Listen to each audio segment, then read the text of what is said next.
من قومه ويصنع الفلك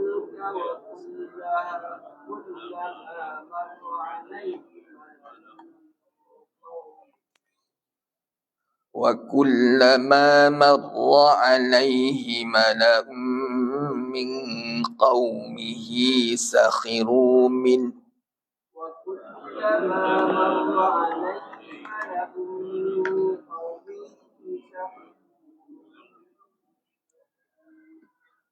قال إن تسخروا منا فإنا نسخر منكم كما تسخرون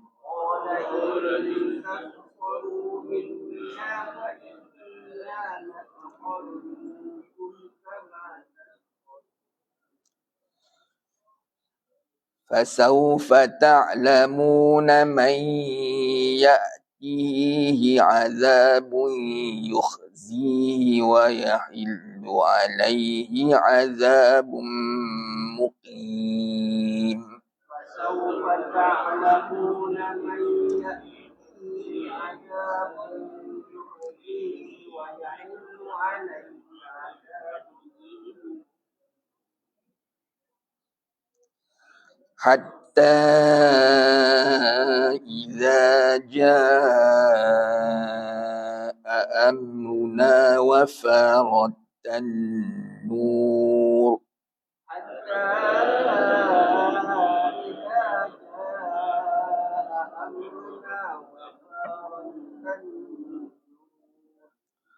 وفارت النور قل نحمل فيها من كل زوجين اثنين وفارت النور قل نحمل فيها من كل زوجين احمل فيها من كل زوجين اثنين وأهلك إلا من سبق عليه القول ومن آمن احمل فيها من كل زوجين اثنين وأهلك إلا من سبق عليه القول ومن آمن وما آمن معه إلا قليل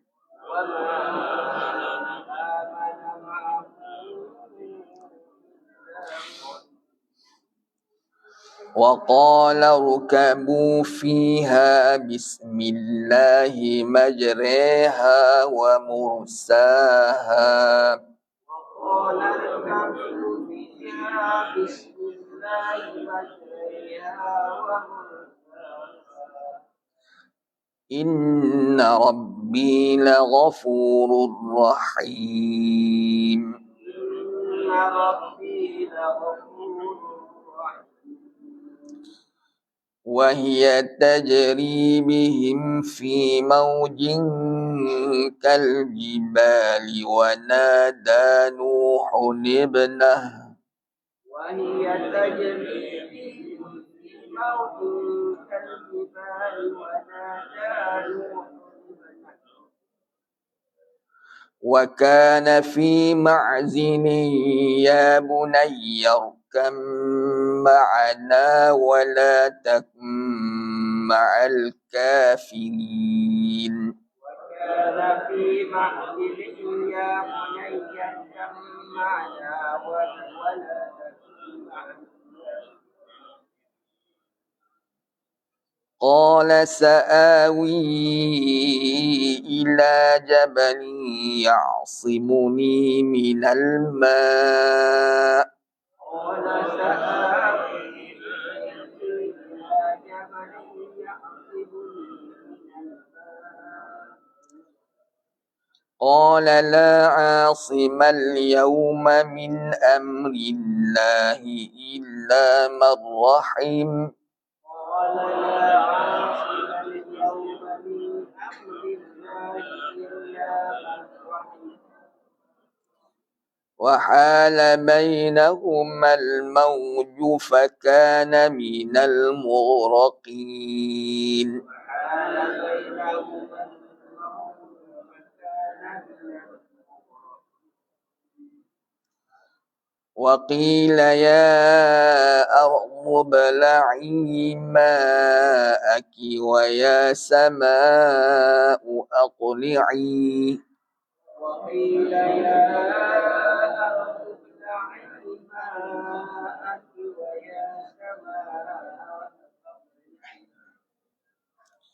ويا سماء أقلعي وغيض الماء وقضي الأمر واستوت على الجود ويا سماء أقلعي وغيض الماء وقضي الأمر واستوت على الجود وقيل بعدا للقوم الظالمين وقيل بعدا للقوم الظالمين ونادى نوح ربه ونادى نوح ربه فقال رب إن بني من أهلي وإن وعدك الحق وقال رب إن بني من أهلي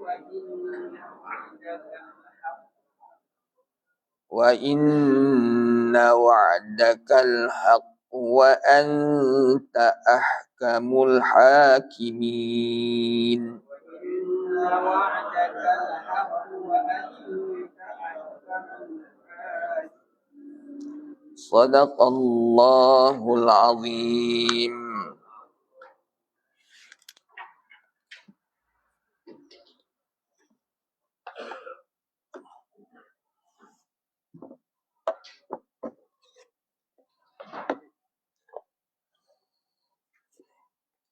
أعوذ بالله السميع العليم من الشيطان الرجيم. بسم الله الرحمن الرحيم. الحمد لله رب العالمين وأفضل الصلاة وأتم التسليم على رسول الأمين سيدنا وحبيبنا وشفيعنا ومولانا محمد صلى الله عليه وسلم وعلى آله وصحبه ومن دعا بدعوته واستنى بسنته ومن سلك على طريقه إلى يوم الدين. اللهم لا علم لنا إلا ما علمتنا إنك أنت العليم الحكيم وانفعنا بما علمتنا وعلمنا ما ينفعنا رب زدنا علما وأخرجنا من ظلمات الوهم وأكرمنا بنور الفهم وافتح علينا بمعرفة علمي وسهل أخلاقنا بالحلم وجعلنا ممن يستمعون القول فيتبعون أحسنه رب يسير ولا تعسير وتمم بالخير. Amma ba'd. Kasihi Tuan Imam, pegawai-pegawai masjid, ahli jawatan kuasa, muslimin dan muslimat, tuan-tuan haji, puan-puan hajah, saudara dan saudari, sahabat-sahabat yang dimuliakan Allah Subhanahu wa taala. Mudah-mudahan kita diberkati insya-Allah. Seperti biasa pagi ini kita nak sambung perbincangan berkenaan dengan kitab kita ni, Surah Ar-Rahman, tafsiran fakta-fakta saintifik. Kita sampai muka surat 187. Ayat pada pagi ini tuan-tuan, ayat yang ke-68 daripada Surah Ar-Rahman. Allah Ta'ala berfirman, A'udzu billahi minasyaitonir rajim. Fiha fakihatun wa nakhlu wa rumman.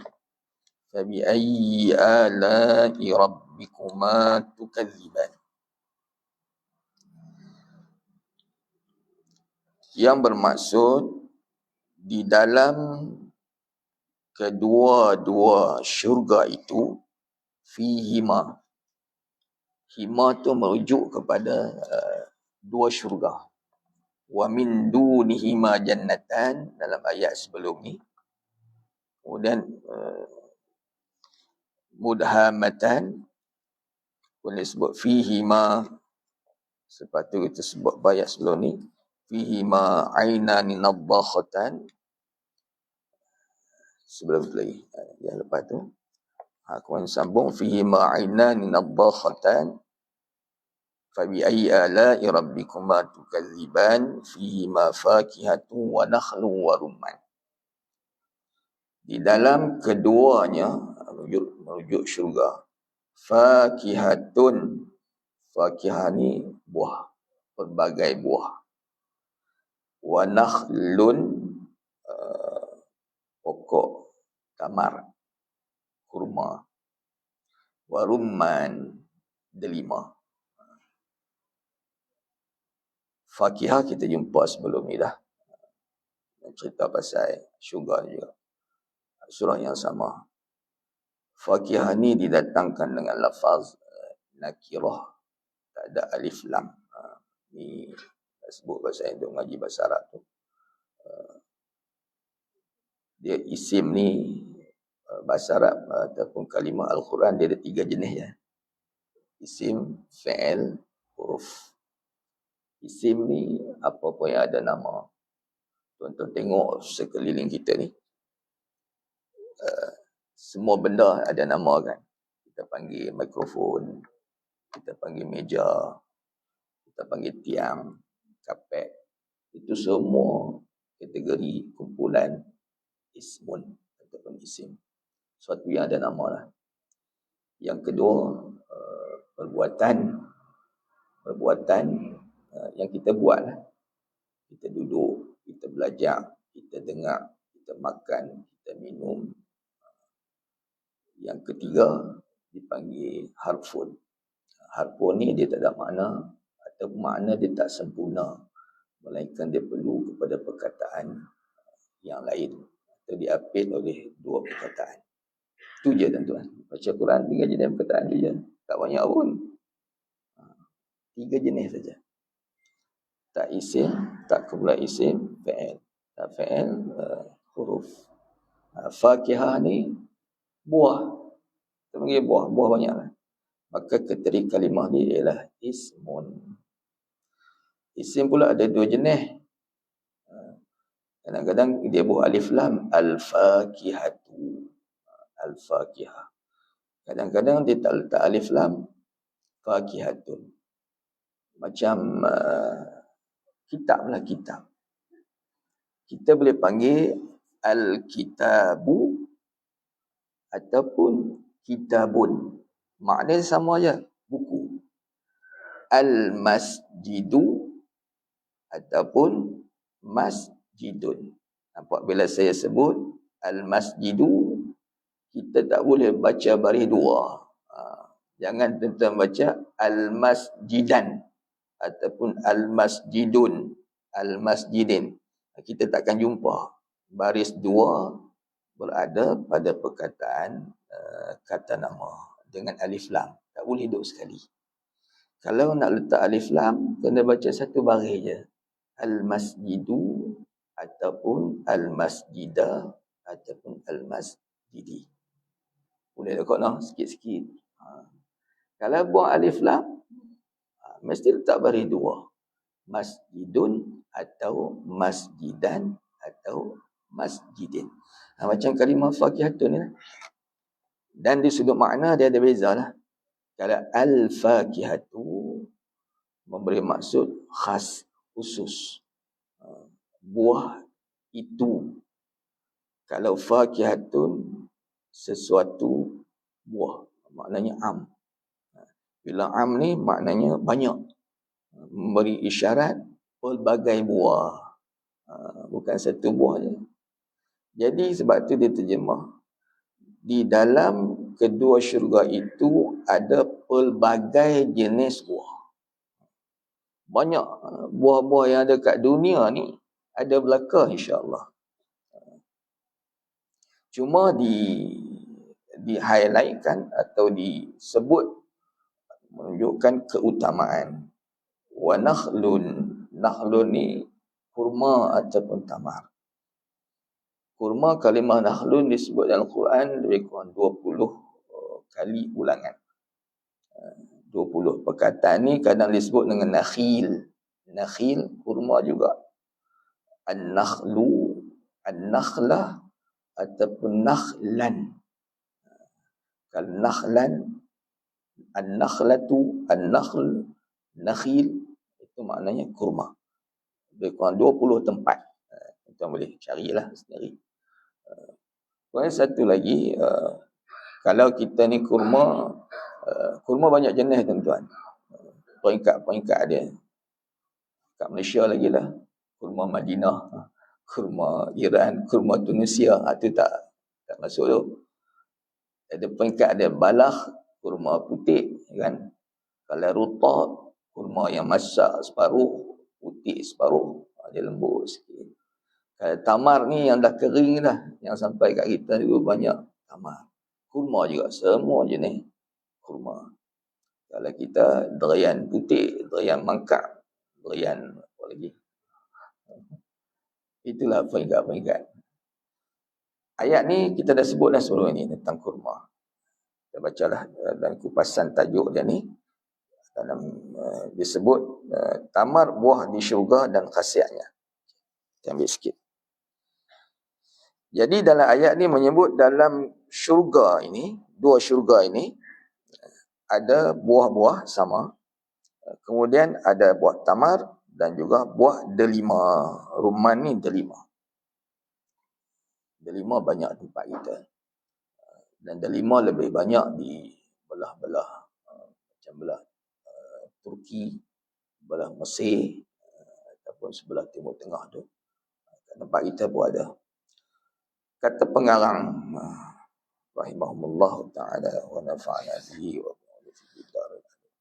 Allah Ta'ala telah memberitahu kepada orang-orang yang beriman bahawa ganjaran nikmat untuk mereka yang beriman di syurga disediakan dengan berbagai jenis buah-buahan yang lazat dan berkhasiat yang menjadi kegemaran manusia sewaktu hidup mereka di dunia ini. Antara nikmat syurga, makanan, dan antara makanan ahli syurga ialah buah-buah. Antara buah-buahan yang menjadi idaman dan kesukaan mereka di dunia ialah buah tamar dan buah delima. Kerana kedua-duanya adalah di antara buah-buahan yang baik dan banyak khasiat untuk kesihatan dan kehidupan yang cergas. Pokok kurma atau tamar dan juga pokok delima disebut secara khusus dan jelas oleh Allah Ta'ala di dalam ayat di atas. Kerana keistimewaan yang ada pada kedua-dua jenis pokok tersebut. Kita tengok tentang Quran ni turun kat siapa pada waktu itu. Turun kepada Rasulullah dan masyarakat Arab pada waktu itu. Pokok apa yang agak-agak ada kawasan tu? Pokok kurma tak? Pokok delima. Pokok durian ada tak kat mereka? Tak ada. Pokok manggis nasab tak ada. Jadi yang pertama, Al-Quran ni uslub pendidikan dia atau tarbiyah dia sesuai dengan situasi ataupun perkara yang boleh diterima dengan mudah oleh masyarakat pada waktu itu. Macam tempat kita, kalau kita nak cerita kurma, pokok delima hari ni, bolehlah. Sebab maklumat dah ada dah hari ni. Tapi waktu tu kalau Allah Ta'ala katakanlah turun durian. Pening juga dia pun nak fikir durian kan. Pokok lansat, pokok mengkudu. Macam-macam pokok yang tempat kita. Uslub Quran, dia cerita sesuatu yang mudah dan boleh diterima oleh sasaran pada waktu itu. Dan hari ini pun orang boleh. Satulah teknik Al-Quran nak menarik perhatian. Bila sebut kurma tamar, Memang mereka suka makan kurma pun, memang makanan uji pada waktu itu. Antaranya ialah tamar ataupun kurma. Rupanya bukan setakat di dunia. Kamu beriman dengan Muhammad. Antara nikmat yang akan kamu peroleh di syurga, ni apa yang kamu peroleh sekarang ni. Kurma, tamar dan seumpamanya. Yang kedua, bila Al-Quran menyebut sesuatu sama ada buah ataupun apa sahaja, di situ ada keistimewaan ataupun kelebihan. Kelebihan yang khusus, yang tersendiri, yang mungkin tidak ada pada perkara-perkara yang lain. Sebab itu bila orang kaji, tuan-tuan, memang banyak keistimewaan buah kurma ataupun delima. Dia sebut dalam kitab ada sikit. Buah tamar merupakan sejenis buah yang paling kaya dengan gula ataupun glukosa. Ia juga ada seafdal makanan yang baik yang diperlukan, yang perlu disediakan untuk kesihatan badan. Tamar mempunyai nisbah gula sihat yang tinggi. Gula sihat. Ada gula yang tak sihat. Semut mati kerana gula. Manusia mati, bukan, semut binasa kerana gula. Manusia kena binasa kerana dunia. Tapi manusia juga ada binasa kerana gula. Terlebih ambil gula, jadi kencing, manis ataupun diabetik. Gula yang kita makan tu, tadi gula mahal, kena kurang sikit. Beli yang cap merah tu dia murah sikit. Yang cap biru tu sekilo RM4.80. Ada tak? Tuan-tuan beli yang mahal lah. Duit banyak. Nak beli yang merah boleh. Pergi diam-diam bisik. Dapat. Tapi tak bagi semua orang. Kesian kat pemiaga tu. Nak beli gula, dia kena beli 2 pairing. Biru satu, merah satu. Yang biru tu mahal sikit. Yang merah tu biasa. Pemborong bagi. Syarat dia lah. Bila dia nak jual kat kita, dia kena jual dia 2 juga. Tapi siapa nak ambil yang mahal? Kita ambil yang murah. Bila ambil yang murah, yang merah tu habis. Tinggal yang biru. Yang biru, tapi mahal. Tak mahu aku cari tempat lain lah. Kesian kat orang meniaga tu. Ada satu kawan dia kata, saya terpaksa bagi harga besar, saya tangguhlah rugi. Kesian kat orang dia beli. Customer dia. Tak apalah. Mereka kena selesai lah tuan-tuan. Orang yang bertanggungjawab tu dia kena usaha lah. Bagi harga gula tu boleh diterima. Itu sebut tentang gula. Katanya buah kurma ni gula sihat yang tinggi. Dia punya persen dia 75 hingga 87%. Kandungannya daripada 55% glukos, 45% atau peratus lagi adalah fruktosa. Ini gula-gula yang baik. Selain pada gula, dia ada juga protein. Protein pada lemak lagi. Manakala sebahagian dari lain kandungan kurma itu ialah vitamin. Vitamin A, B2 dan B12 yang sangat diperlukan oleh badan. Gula ni dia perlu untuk tenaga. Kita kandungan kita, sumber gula kita banyak. Bukan setakat gula kita minum tu, makanan kita. Karbohidrat pun. Nasi kita makan tu semua ada gula. Roti pun ada gula. Oh, jangan kata saya tak makan gula tak. Tapi dia pulut nasi, itu bahaya juga. Maknanya apa pun sebenarnya kalau kita ambil dengan kadar yang sederhana, insya-Allah. Kemudian dia sebut lagi tentang kandungan kurma ni. Tamar juga mengandungi zat-zat galian yang sangat diperlukan. Di samping vitamin, gula, ada lagi sumber galian, zat galian tuan-tuan.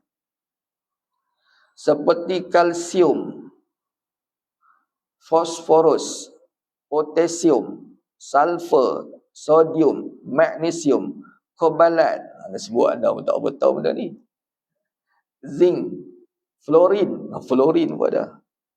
Kuprum. Tembaga yang anda buat wayar tu, elektrik tu.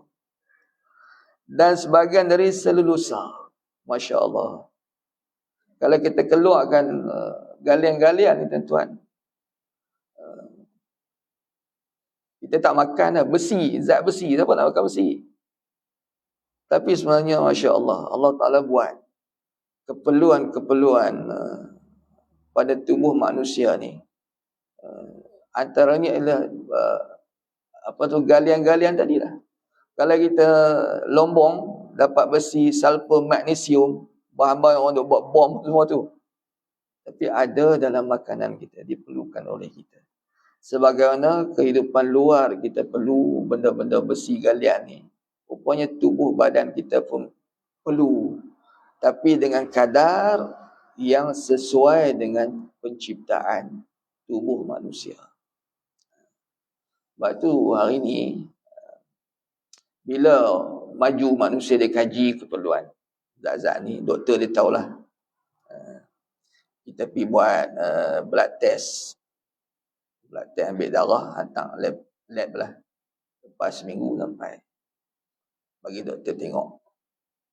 Dia cek dalam tu, kita akan tengok kalsium, gula, magnesium, potasium, besi apa semua lah.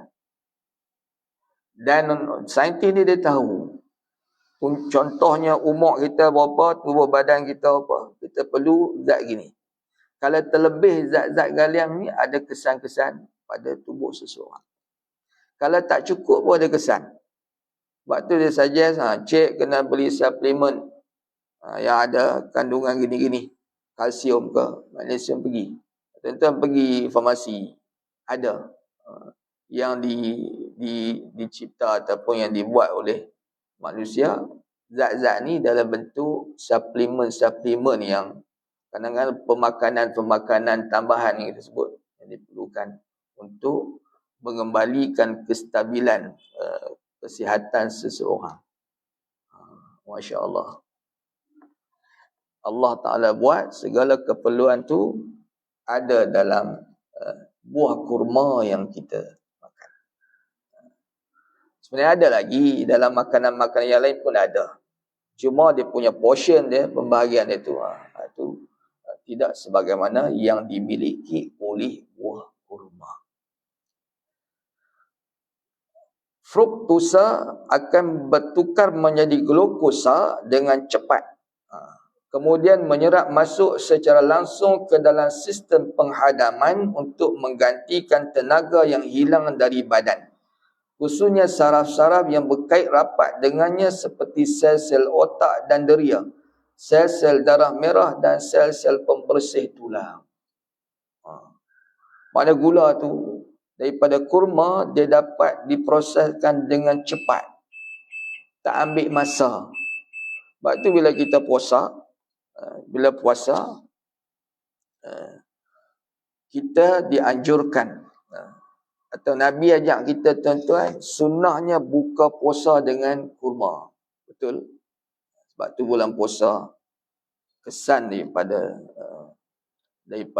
dakwah ataupun daripada didikan Islam, umat Islam, sama ada dia orang masjid tak orang masjid, bila puasa, biasanya dia akan cari buah kurma secara tak langsung. Dalam satu hadis Nabi sallallahu alaihi wasallam, An Salman bin Amir radhiyallahu anhu 'anil Nabi sallallahu alaihi wasallam qala idza aftara ahadukum falyuftir ala tamrin fa in lam yajid falyuftir ala ma'in fa innahu tahurun.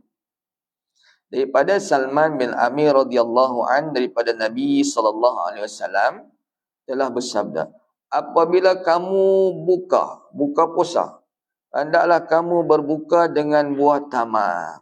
Kalau tak ada buah tamar, maka hendaklah berbuka dengan air. Dan sesungguhnya air itu suci. Nabi awal lagi. Pasal tu adakah kita fikir, adakah Nabi pernah kaji kandungan dalam kurma tu? Ada fruktosa, glukosa? Tak ada. Sebab apa yang disabdakan oleh Rasulullah SAW adalah wahyu, ilham daripada Allah Ta'ala. Sebab tu hadis-hadis Nabi, sebut hadis akhir zaman, antara yang Nabi sebut dulu tak, pada waktu itu tak terbayang oleh orang pada waktu itu, tak pernah terfikir, tapi hari ini kita jumpa di sebalik bimbingan hadis Nabi sallallahu alaihi wasallam ataupun apa yang Nabi sebut tentang sesuatu itu, hari ini orang dapat buktikan. Rupa-rupanya bila kita puasa, tenaga kita banyak hilang. Betul lah, tak makan, tak ada tenaga. Bila buka puasa dengan kurma, jadi tubuh kita yang lemah akan dapat dipulihkan dalam tempoh yang singkat. Itu kelebihan makan kurma. Tak percaya, tuan-tuan buat. Kita makan nasi sepinggan, seberani pula dengan makan kurma. Akan rasa perubahan atau perbezaan. Sebab dia membekalkan tenaga yang segera. Dulu waktu kita bersukan, kalau waktu jenis zaman-zaman kita bersukan, tuan, budak-budak sekolah, lomba lari ke, main bola ke, cikgu sukan tu dia akan standby glukos. Kat sekolah anak dulu lah. Lomba lari, dia akan standby. Setiap kumpulan sukan tu standby glukos. Sebab nak kembalikan tenaga budak-budak yang berlari penat tu. Lepas tu ada pusingan lain pula, supaya dia dapat tenaga yang segera. Rupanya ada dalam kurma. Sebab itu tuan-tuan, kalau kita, kalau boleh kita standby lah kurma kat rumah. Fadilat dia banyak ni sebut dalam kitab. Tak sebut lagi pasal hadis tentang ajwa. Siapa makan kurma ajwa 7 biji pada waktu pagi dapat menghindarkan sihir. Banyaklah kelebihan.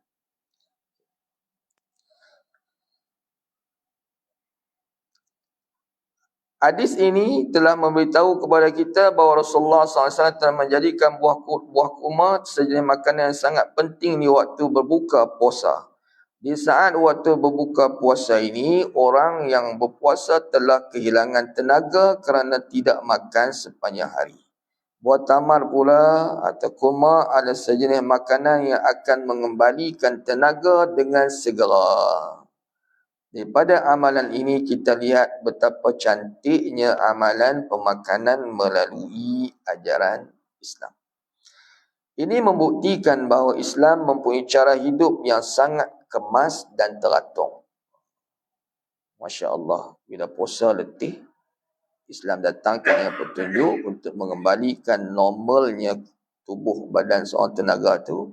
Nabi anjurkan berbuka dengan kurma. Orang Arab waktu tu tuan-tuan, dia bukan ada nasi macam kita, tapi hidup upaya perang dahsyat kurma. Ini gandum. Gandum pun bukan di tanah di bumi Saudi tu, tapi mungkin daripada kawasan Syam, yang kawasan dia punya iklimnya sesuai untuk penanaman gandum. Roti tersebut ragif, roti kering, itu antara makanan-makanannya orang Arab pada waktu itu. Kemudian sumber makanan mereka binatang ternakan, kan, kambing, susu. Itulah yang kita tahulah. Yang lain daripada luar. Jadi makan utama adalah. Tapi berbeza dengan tempat-tempat, adalah macam geografi yang berbeza, dan makanan utama kita nasi. Bukan nasi tidak ada kelebihan. Banyak juga faedah nasi atau beras. Keperluan mungkin kawasan geografi, penduduk kawasan ni, kita perlu nasi. Tak salah tuan-tuan. Sesuai. Nasi pun sesuai. Cuma kurma sesuai. Dan apa mungkin kawasan yang tidak ada beras, tidak ada kurma, dia ada sumber makanan yang lain. Itu kata Masya Allah. Allah Ta'ala ni hebat. Diciptakan bumi, kemudian diciptakan geografi ataupun iklim geografi yang berbeza. Kemudian penduduk yang pelbagai berbeza. dan dijadikan sumber makanan yang mudah diperolehi oleh penduduk kawasan-kawasan itu dan sesuai dengan kehidupan mereka. Sesuai dengan kehidupan mereka. Akhirnya membiarlah generasi manusia sampai hari ini. Tempat kita nasi, tempat sebelah Eropah mungkin gandum, tempat sebelah tak ada tanaman mungkin makanan mereka. Tumbuh-tumbuhan yang lain ataupun haiwan dan seumpama. Semuanya hidup membiak sampai hari ini sejak dulu. Allah Ta'ala ciptakan semua. Itulah kekuasaan Allah. Ini ada sebut tadi. Ini membuktikan Islam mempunyai cara hidup yang sangat kemah dan teratur. Islam memperkenalkan cara hidup yang mudah. Melalui ibadat, Islam mengajar cara memilih makanan yang berkhasiat yang sangat diperlukan oleh badan. Itu kehebatan Islam. Maknanya dia bagi ajaran Islam berikan kepada manusia sesuatu yang terbaik. Terbaik. Cuma kita nak ikut tak ikut je. Jadi masalah kita ikut tak ikut je. Orang puasa, terbaiknya Nabi ajak bila buka puasa tu makan dengan kurma. Walaupun sunnah itu bukan sunnah yang wajibah, maknanya kalau kita buat, kita akan dapat kelebihan. Sama dengan makan, Islam ajak kalau makan 1/3 untuk makanan, 1/3 untuk minuman dan 1/3 untuk pernafasan. Sesuai adil. Ni pulun 3 suku masuk makan. Lepas tu ayam. Lepas tu sengkak. Sengkak ada? Tak ada juga.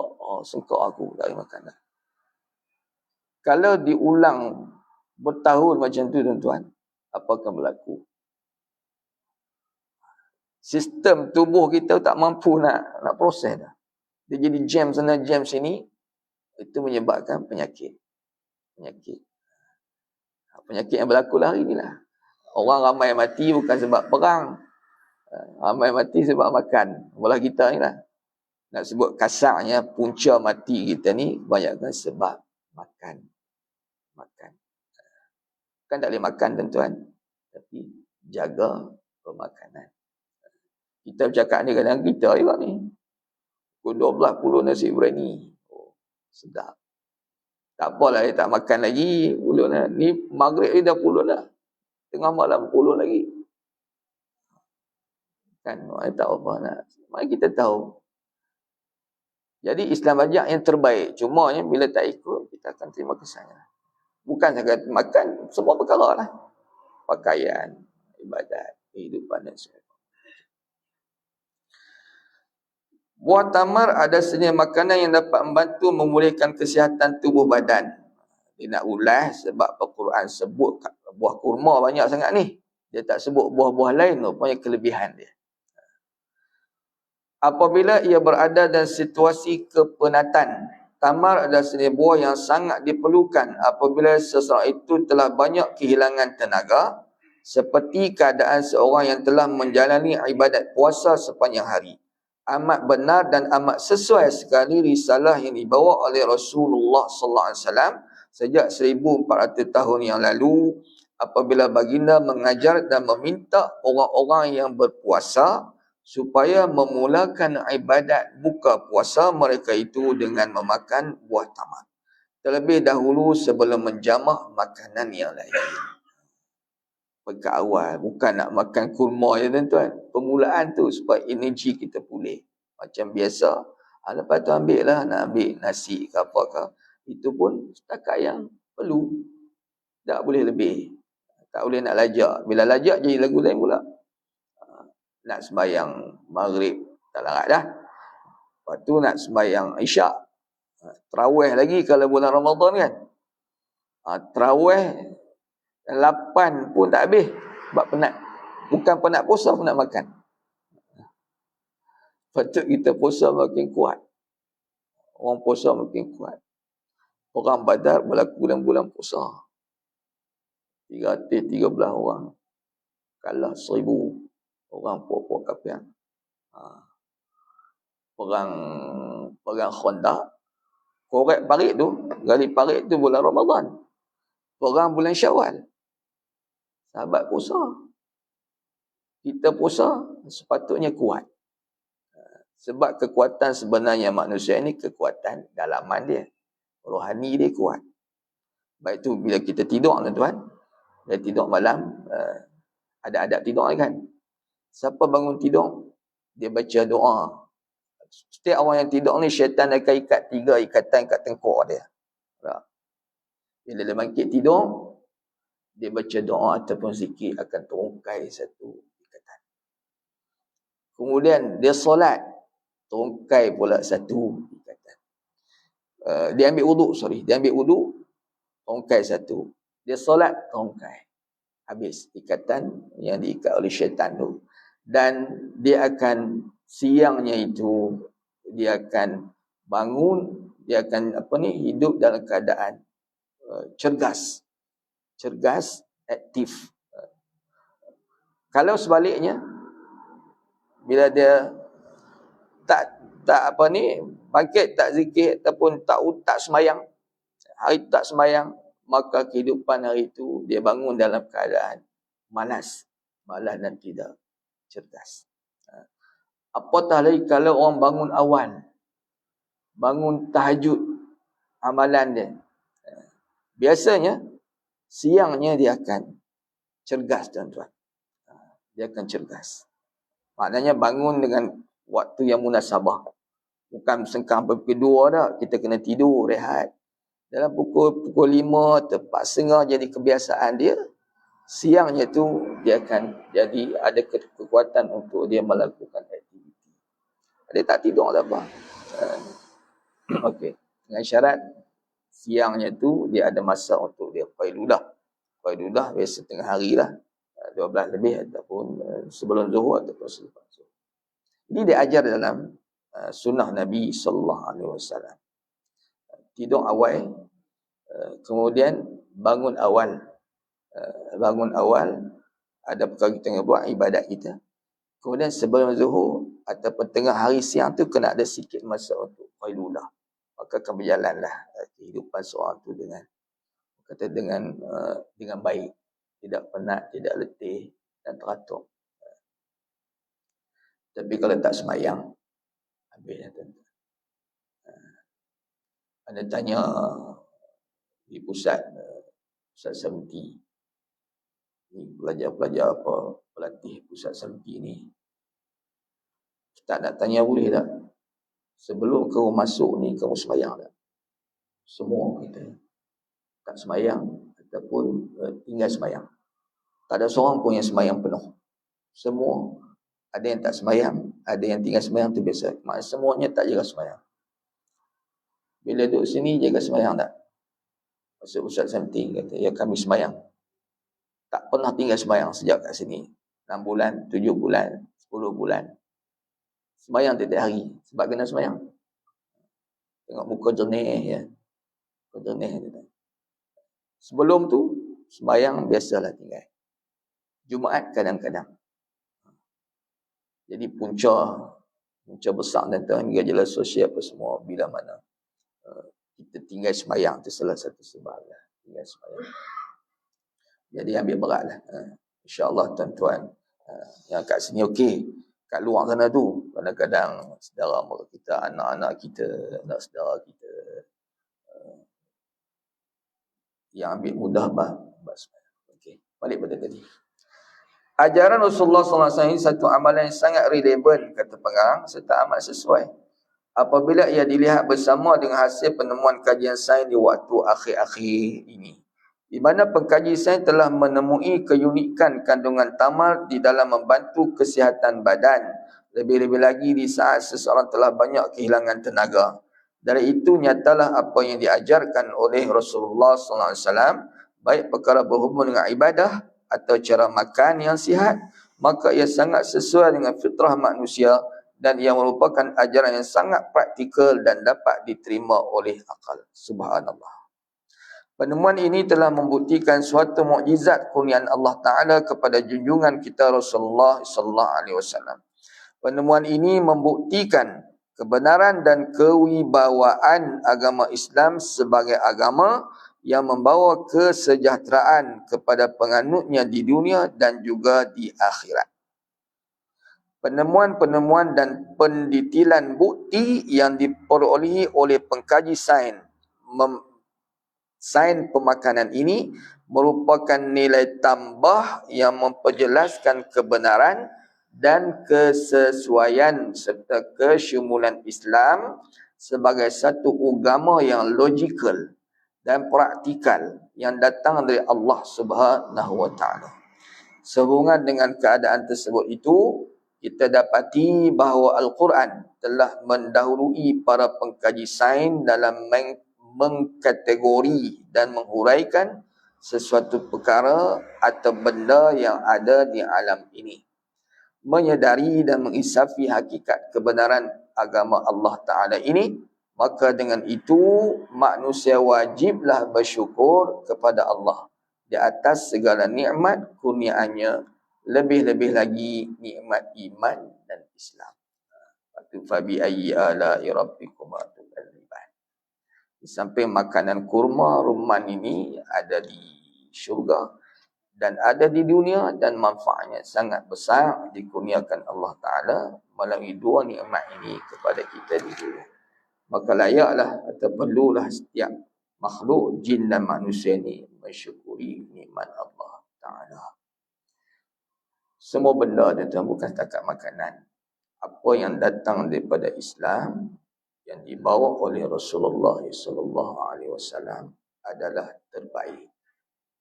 Kadang-kadang kita pelik, ada manusia yang tak boleh nak terima bila sebut je Islam, si tak nak.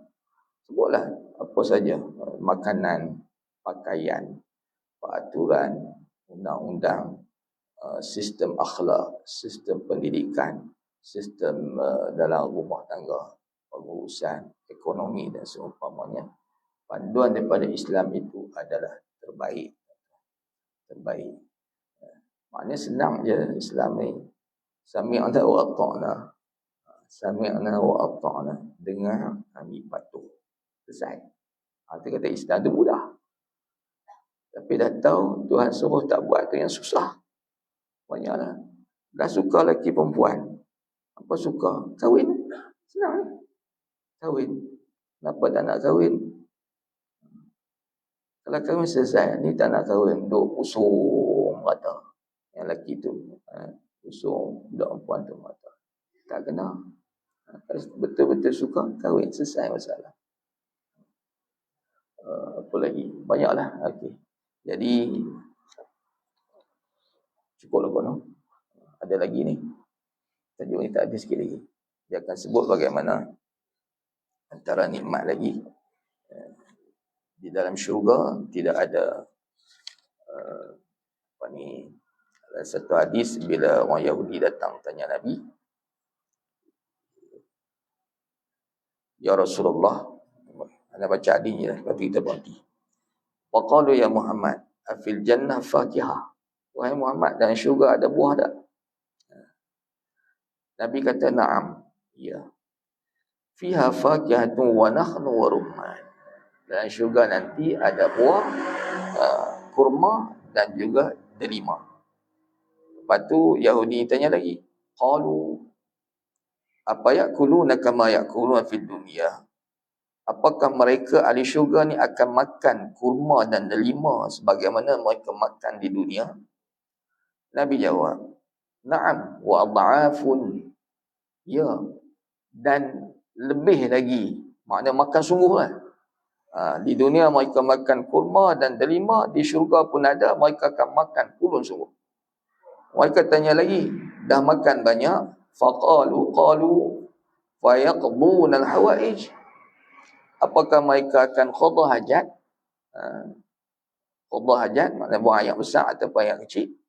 Qala la walakinnahum ya'riquna wa yurashihuna fayulhibullahu ma fi butunihim min adha. Tak buang air. Makan banyak, tak payah pergi tandas.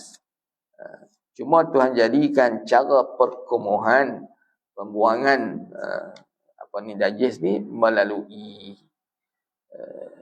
apabila mereka berpeluh, keluar melalui peluh, maka Allah Ta'ala keluarkan segala lebihan ataupun kotoran dari perut mereka melalui peluh. Tak payah dia buat toilet elok-elok lah. Syurga. Makan banyak, makan kerja makan. Kerja makan, tak payah buang air. Dia akan berpeluh. Peluh makan. Kita peluh makan, peluh juga. Kena yang pedas tu kan. Panas-panas peluh. Tapi lepas tu, atau bila yang tak boleh makan banyak. Ahli syurga akan makan puas-puasnya, memang kerja makan. Dia tak ada kerja pun, rehat, makan. Lepas tu ada pasangan bersama pasangan mereka. Sembang jalan-jalan, angin itu. Ini syurga. Itu syurga tempat berehat, tempat mengutip hasil, tempat sonok.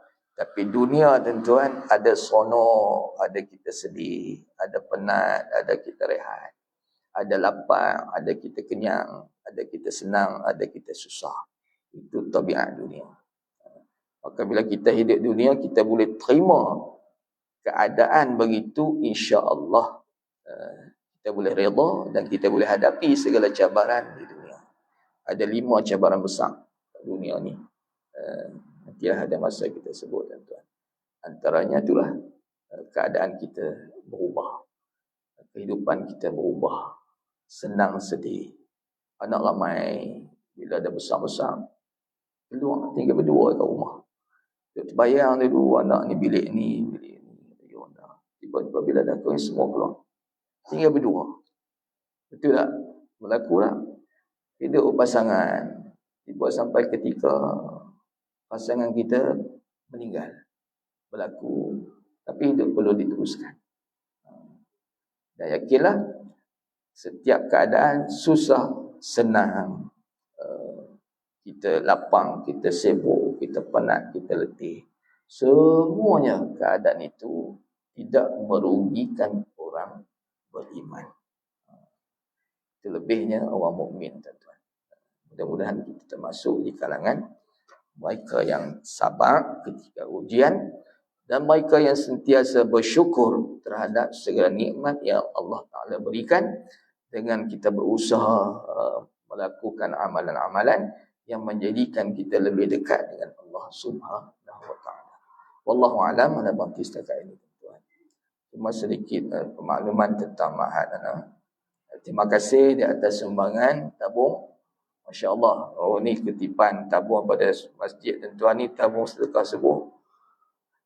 Tabung tak sampai tapi duit sampai. Tahniah. Terima kasih jazakumullah. RM500 satu tabung tu. Dan ada lagi lah. Yang bank info anda tak pasti. Ada lagi tabung tapi anda tak bawa. Dan yang ada tabung tu boleh teruskan. Kalau nak lagi pun boleh minta, insya-Allah anda akan usahakan. Banyak membantu sebenarnya. Yang kedua, alhamdulillah pelajar anda hari minggu depan akan khatam seorang. Cepat budak ni. Tak sampai 2 tahun lebih sikit. Dia akan khatam, maknanya tamat dah 30 juzuk. Dia akan buat majlis sikit. Kemudian yang ketiga, anda nak buka peluang untuk wakaf. Kita dapat tanah masjid, dia bagi kebenaran untuk kita pakai. Anda dah tambah dah sebelum ni pun. Kita dah ratakan. Kita nak bagi cantik, nak buat macam taman untuk budak-budak tu main. Kita nak tambah tak reject tu. Berapa lori dah tahu. Mana tak pasti. Bagi harta cantik tu, ni budak-budak tu nak main ke apa senang. Dia tak payah pergi tempat lain di belakang tahfiz. Sebelah tu ada sungai, ada parit. Budak-budak tu boleh mengai ikan. Dan ni musim mengai ikan puyuh. Maka duk mengai. Tak apalah aktiviti dia.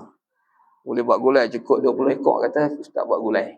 Ni baru 7-8 ekor. Aktiviti kampung lah. Sebut mengai puyuh ni, teringat MB sebut mengai puyuh tu. Mengai puyuh tak mesti miskin, tuan-tuan. Hobi. Pergi sebelah sana pakai duk mengai. Kereta besar-besar tu. Mengai puyuh. Musim dia. Itu satu untuk wakaf lori tanah tak reject. Yang satu lagi kita ada juga wakaf untuk pembinaan rumah wadan, bilik wadan. Anggaran kos kontraktor bagi itu dalam lebih kurang 15,000. 15,000 kita akan buat bilik lebih kurang 15 kali 10 lebih. Oleh satu bilik ayam. Itu pun anda tengah cari dana untuk nak siapkan rumah wadah tu lah. Wallahu alam. Mudah-mudahan ada manfaat insya-Allah. أعوذ بالله السميع العليم من الشيطان الرجيم بسم الله الرحمن الرحيم الحمد لله رب العالمين والصلاة والسلام على رسول الله وعلى آله وصحبه أجمعين اللهم انفعنا بما علمتنا وعلمنا ما ينفعنا اللهم فقهنا في الدين وعلمنا التأويل واهدنا صراطك المستقيم اللهم اجعل جمعنا هذا جمعا مرحوما وتفرقنا من بعد تفرقا معصوما ولا تجعل فينا ولا معنا شقيا ولا مطرودا ولا محروما وصلى الله على سيدنا محمد وعلى آله وصحبه أجمعين والحمد لله رب العالمين سبحانك اللهم وبحمدك أشهد أن لا إله إلا أنت أستغفرك وأتوب إليك بسم الله الرحمن الرحيم والعصر إن الإنسان لفي خسر إلا الذين آمنوا وعملوا الصالحات وتواصوا بالحق وتواصوا بالصبر السلام عليكم ورحمة الله وبركاته